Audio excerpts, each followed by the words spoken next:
Bonsoir mes frères et sœurs. Nous sommes dans la joie de nous retrouver dans votre maison, dans votre salon, dans votre bureau ce soir. Pour partager la parole de Dieu. Nous prions. Nous sommes à toi, Seigneur. Ouvre notre esprit. Communique-nous ta pensée. Que nous en soyons bénis. Que ceux qui nous écoutent soient aussi bénis. Toute interférence de ténèbres, nous la détruisons. Nous décrétons l'action libre du Saint-Esprit au nom de Jésus. Amen. Que Dieu vous bénisse. C'est une grâce de nous retrouver ce soir. Nous allons, je veux que vous sachiez que cette semaine, nous terminons notre jeûne de 21 jours. Aujourd'hui, nous jeûnons. Demain, jeudi, nous jeûnons. Et vendredi soir, nous avons fini le jeûne. Ça nous fait 3 jours chaque mois. Et aujourd'hui, quand nous terminons cette semaine, c'est que le vendredi, c'est que le jeûne de 21 jours est terminé pour pendant 7 mois.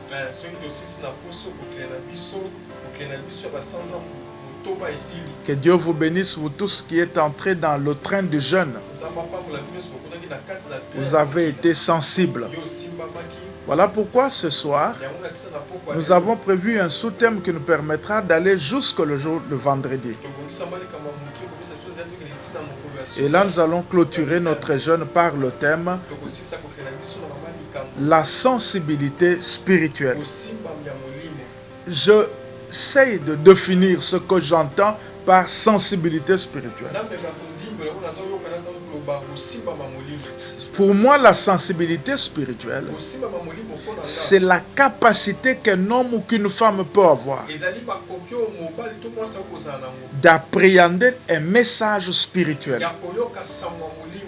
Quand je dis la sensibilité spirituelle, je ne dis pas écouter seulement le message de Dieu. Non, même le monde des ténèbres aussi, il y a des gens qui ont la sensibilité spirituelle. Donc là, je suis en train de parler de la capacité d'appréhender le message spirituel. Je peux aussi dire que la sensibilité spirituelle, c'est la capacité de comprendre aussi qu'il se passe un événement dans le monde spirituel. Avant qu'un événement ne se produise dans le monde matériel, il doit se produire dans le monde invisible, dans le monde spirituel.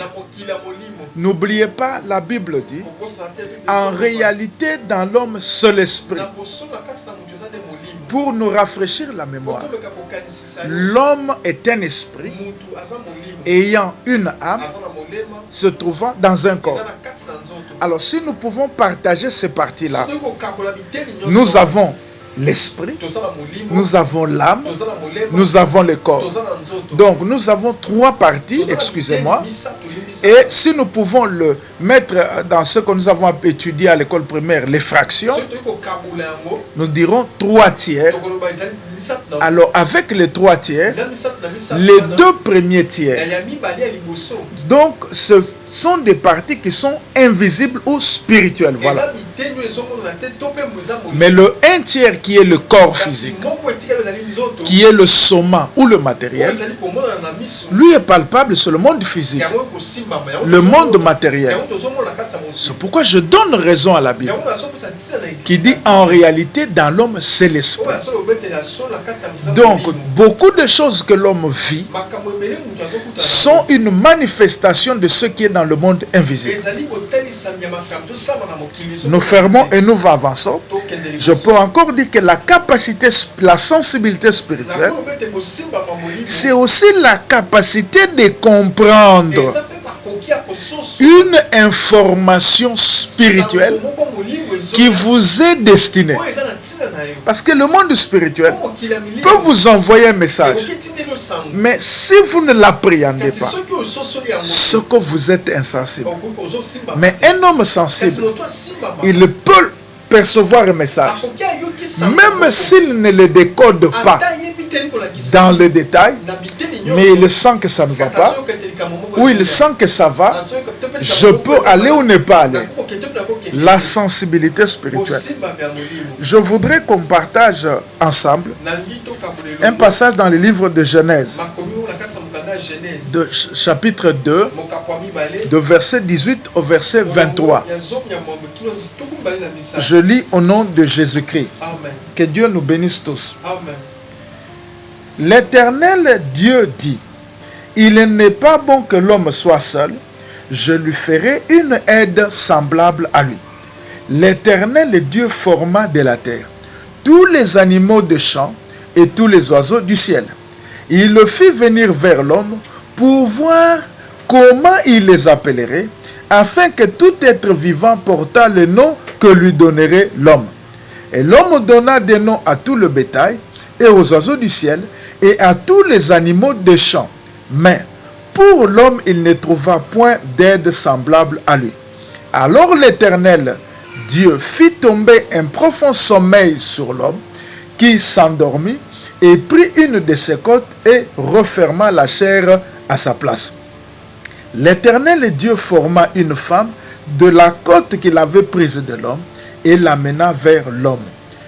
Et l'homme dit, voici cette fois celle qui est os de mes os et chair de ma chair.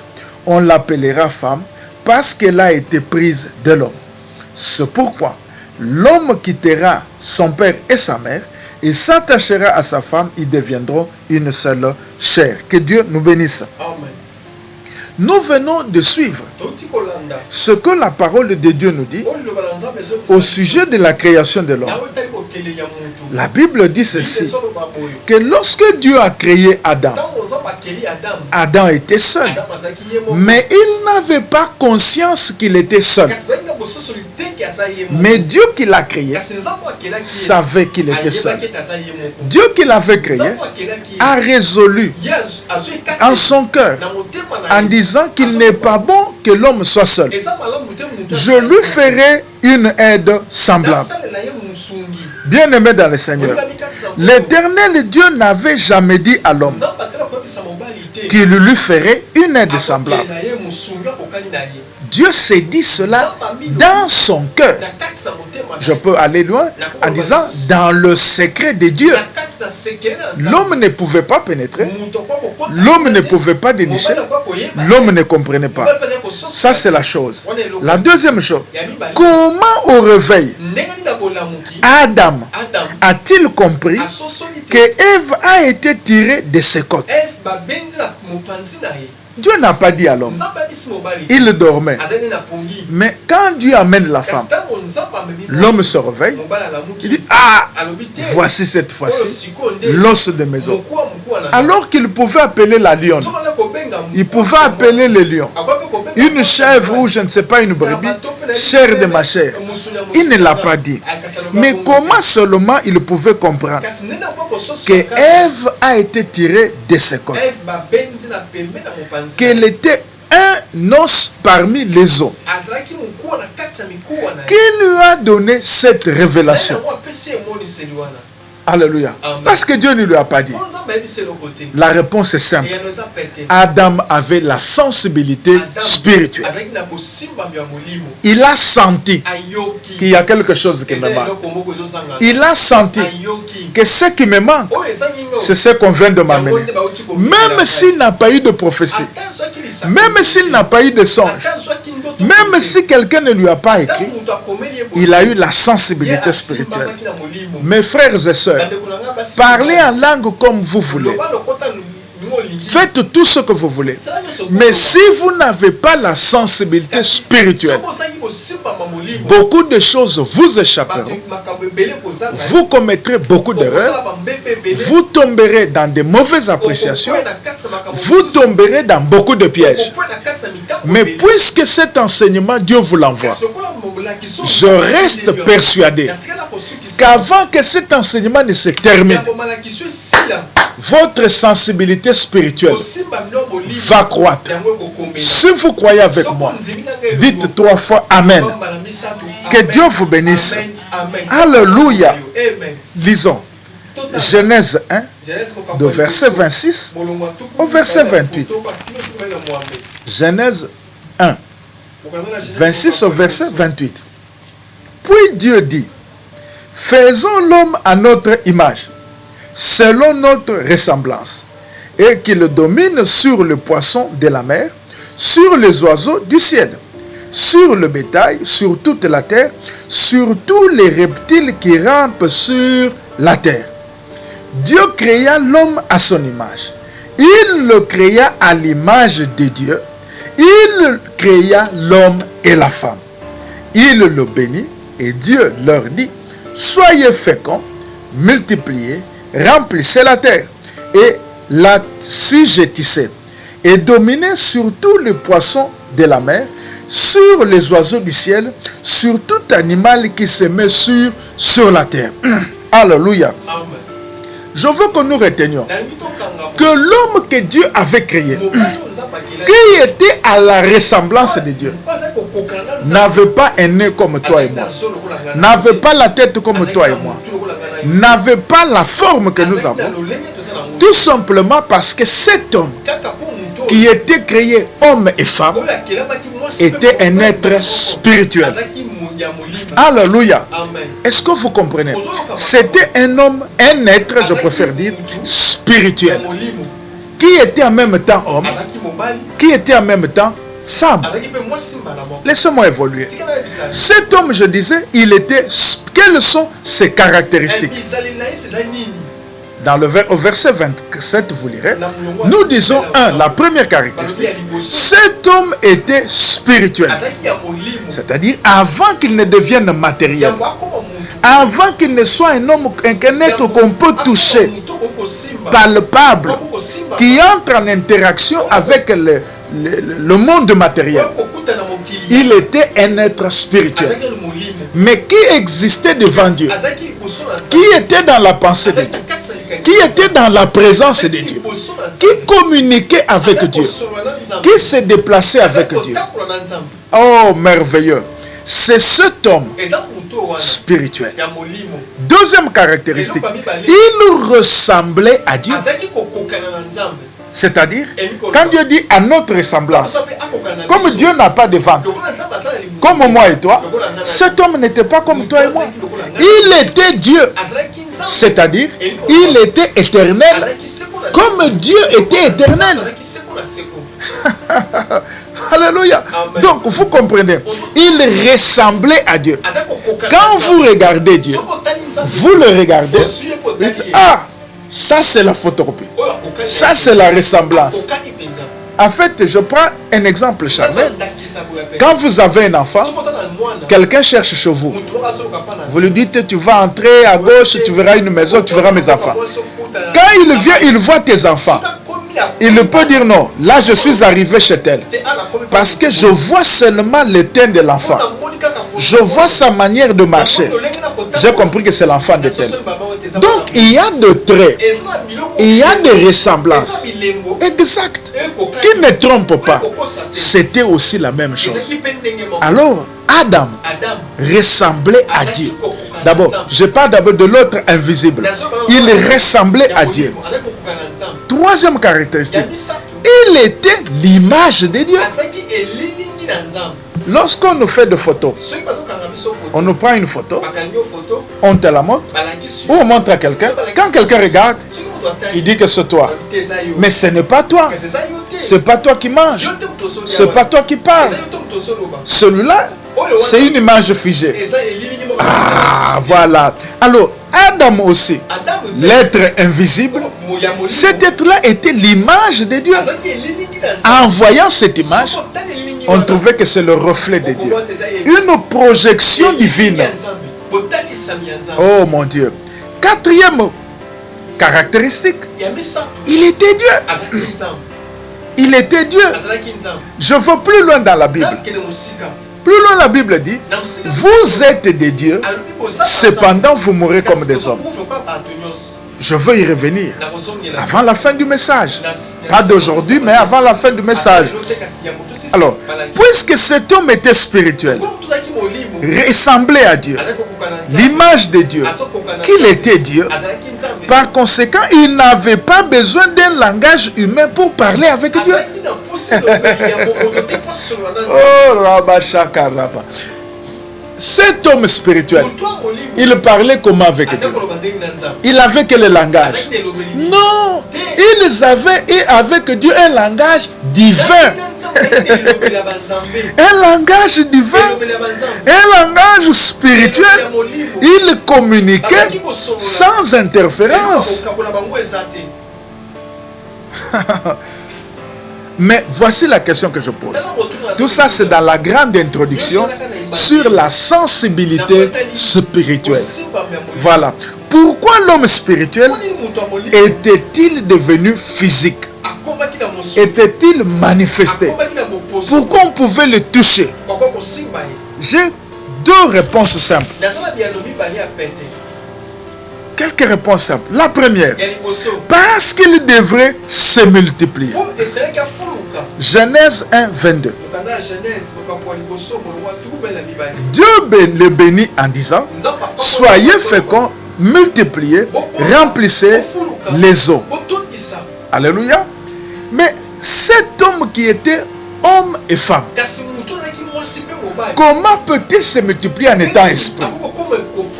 Voilà la raison pour laquelle Dieu l'a ramené dans le physique. Dieu lui a doté d'un corps physique, un corps matériel qu'on peut toucher. Alléluia. Et Dieu a trouvé qu'en lui donnant le corps masculin, en faisant de lui un être masculin, que Dieu a appelé Adam, c'est que c'était une création incomplète. Pourquoi? Parce que dans le spirituel, il était homme et femme. Il était tout à fait normal que dans le physique, il y ait la manifestation de la femme. Voilà pourquoi le Seigneur Dieu a fait endormir l'homme. Il a tiré une côte. Il a formé la côte. De cette côte, il a formé une femme.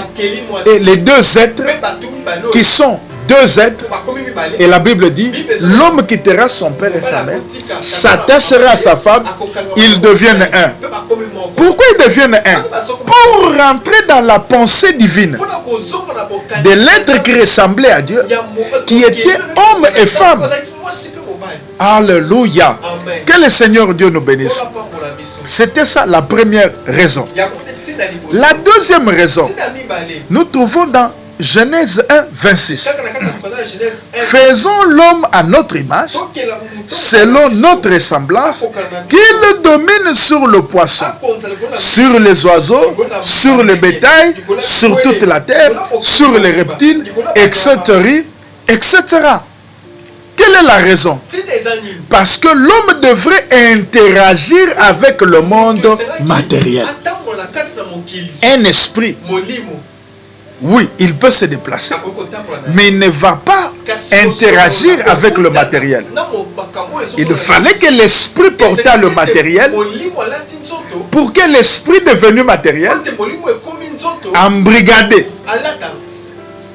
emprisonné dans le corps matériel, puisse interagir avec le matériel pour lui permettre de porter même, de tenir une houe, une machette, cultiver, travailler. Vous avez compris? Voilà les deux raisons qui ont fait que le Seigneur Dieu donne à l'homme invisible un corps physique, lui permettre de se multiplier, lui permettre d'interagir avec le monde matériel. Frère, je voudrais vous dire une chose.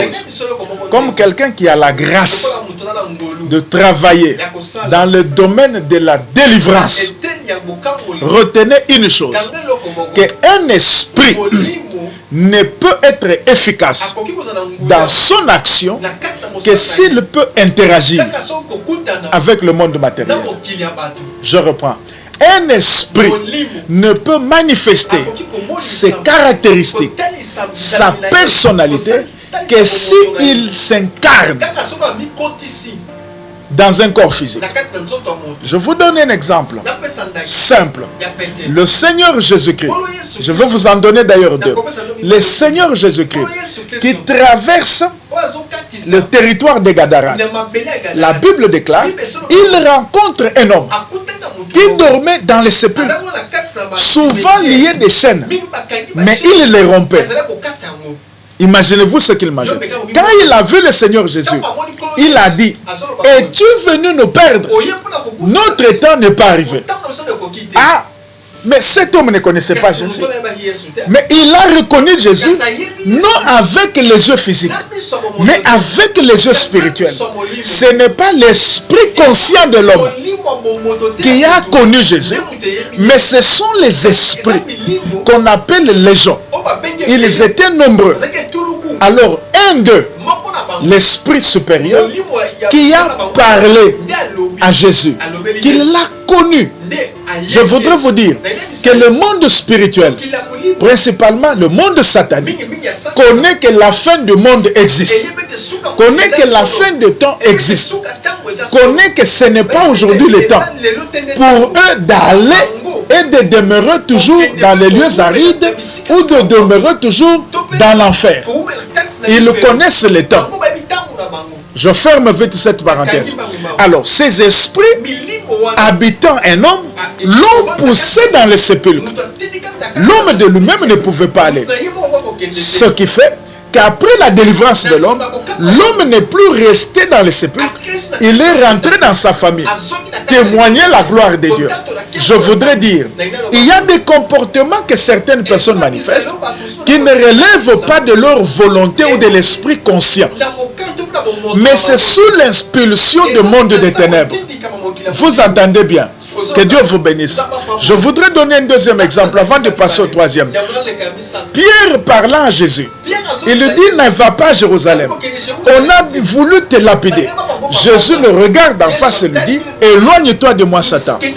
Pierre ne savait pas que c'était sous l'inspiration démoniaque, sous l'inspiration satanique qu'il était en train de parler. Mais l'esprit de discernement qu'avait Jésus a décodé la source.